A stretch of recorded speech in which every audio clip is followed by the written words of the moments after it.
The Patriarch and Enoch speech. Behold, this was a good speech, and yet not quite clear to the Patriarch. And so Adam asked all the children surrounding him, Children, have you all properly understood Enoch's words? But Seth answered, Oh, Father, if only now the seed was planted, how could we possibly understand it completely? Although we have received the shell with the germ and the stone with the life, the mother has not yet decayed so as to free the life. But I am confident that the Lord's time will do its part and will reform our hearts for a new paradise. Amen. Then Adam asked also Enoch whether he understood it, and he replied, O Father, I once saw a heap of shapeless, heavy stones which were all of the same color, but soon there came a fertile rain from heaven, which poured down also upon this heap of stones, and the stones, having been submitted to the heat of the sun, greedily absorbed every drop and steam. Apparently, delighted at such refreshment so much so that I was unable to see them for all the steam. Now a strong wind began to blow under the rain, which soon dispelled the steam from the stones, which I could see once more. But how changed they were! The plain color had turned into 1,000 colors, and the penetrated water had rendered them completely transparent. Some of them dissolved to a white pulp, and I could see, almost too clearly, their multifarious content. Now too I believed to see such a heap of stones before me, and within me, which seemed to be mightily warmed by the rays of grace from above, and there is still little difference between them. But I firmly believe that when the rain will come, accompanied by storms, my stones will most likely become like the ones I saw, where the transparent ones will be like the full understanding, and the dissolved ones like the decay from which a new life will sprout out of the soil of my heart, just as there a luscious young grass began to grow from the white pulp. Amen. Then also Canaan was asked, and he replied as follows, O Father, recently I saw on a hot and humid day how distant regions began to fade away more and more, and much as I strained my eyes, they finally vanished completely. Even the light of the sun could not penetrate, could not prevent this perdition, which kept approaching closer and closer, and gradually also my nearest steep and high neighbors were being swallowed up by this miasma, and I became afraid of the earth and fled into my hut. During the night there was a thunderstorm with mighty flashes of lightning and thunder. One storm followed the other. Hurricanes raged past my hut, and from heaven gushed masses of rain whose glowing torrents split asunder on the peaks of the mountains, and then, thundering and foaming, rushed into the deep crevices in valleys and on towards the sea.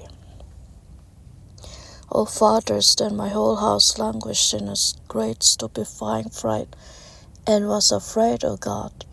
I prayed, the thunderstorm was passing over, and it became calm towards morning. Shortly before sunrise, I left my hut and gazed into the distance, surprised and grateful. Oh, it was a most delightful morning, and my eye discovered, in formerly unimaginable distances, things coming into a friendly existence.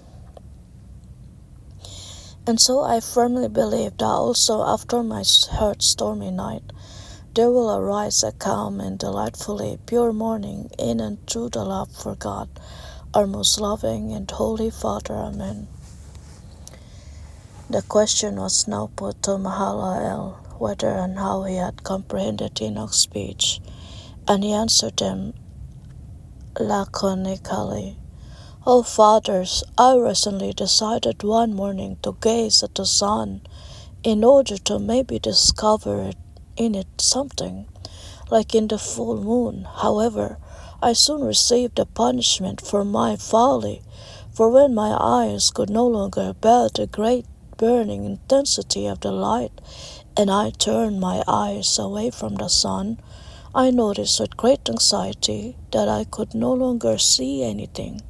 Even I was lost to myself. and I could only feel but no longer see the earth and myself. Thus I remained all through the day, and in the evening hardly noticed how the night was gradually spreading over the earth. My children led me into my hut. There I prayed to the good Holy Father to graciously restore to me the eyesight I had lost through my great folly. Then I fell asleep, and the night spread plenty of dew on my eyelids, and cooling breezes blew over my hot eyes, and cooled the sunburn in my sight. The night passed, and the good Holy Father be thanked and praised. There arose for me once more a calm, bright, pure, and fresh morning. My eyesight was strengthened, yet not for another folly, but to see the earth's meadows abounding in flowers, and to watch how life freely extricates itself from decay in countless forms and the happiest shapes. And so I too am convinced that even if now my spiritual eye is blinded by the immense light of grace from the holy height of God, a quiet nightly rest of the heart and the cooling dew of love, supported by a strengthening wafting of love from the height of the good Holy Father, will soon in the great morning of the Spirit over the fields of my heart let the wondrous life arise from the decay of my heart thoughts and feelings. Amen. Thus it became also Jared's turn, and his answer was as follows. O fathers, what can I say? Enoch has in the first place gone forth from me, just as the sun appears to go forth from the earth behind the mountains.